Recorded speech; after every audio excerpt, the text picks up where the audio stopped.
देखंतु याकु नहीं मु जेबेठार निर्वाचित होइके आछि सेबेठारु ही मु सुपरिटेंडेंट एसपी एक्साइज एसपी को मु बारंबार खबर देइछि बारंबार चिट्ठी मध्ये करूछि आज को मु तांको 4 थर चिट्ठी गलेनी किंतु तांको द्वारा कोनोसी प्रकार रेस्पॉन्स आसीना आज पर्यंत एवं मु बाध्य होई कि मंत्री को मते एई कथा अवगत करैछि मंत्री को मु 9 तारिख दिन चिट्ठी करथिली मंत्री मते आश्वासन दैछथि कि आसंता दिन रे तार उचित तार विचार को निया जिवो एवं तार समीक्षा करा जाय कार्यानुष्ठान मध्ये निया जिवो वर्तमान आपण जानिथिबे लखीमपुर निर्वाचन मंडली एक आदिवासी अधिष्ठ उपांत अंचल किंतु एटा एठी किछि जो मुष्टिमय लोक अछंती जो माने तांकर माने भूल लाइसेंस मिछ लाइसेंस आनी एठी सेमानकर मद व्यापार करूछंती जहा कि अंचल पय एक कठारघात साब्यस्त हेछि आज वर्तमान मद व्यापार गोटे गंभीर रूप नेछि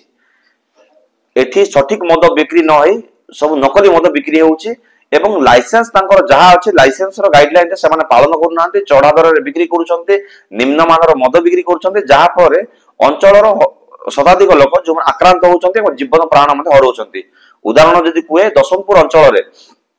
दशमपुर हेडक्वार्टर गां ऊपरे आज जानतु 250 रु 300 मां विधवा होइकिर थिबे मां भी विधवा भौणी भी विधवा झियो भी विधवा सासु विधवा बहु विधवा समस्त विधवा होइकि अछंती एमिति काकरीगमा कथा कहंतु लक्ष्मीपुर कथा कहंतु बंधुगां कथा कहंतु जेतिके जगह रे विदेशी मद दुकान अछि समस्त निम्नमानर मद बिकुछंती एवं सेमानकर गाइडलाइन को सेमाने मानु नाहांती जा फल रे अंचल रे एक विशृंखला सृष्टि होउची अंचल रे एक अपरिस्थितिकर परिवेश सृष्टि होउची आसंता दिन रे याकू विशेष भाव रे तर्जमा करी कार्यानुष्ठान नबार अछि तेनु एसपी को अनुरोध करूची ए मधु चंद्रिका रु से बाहर होई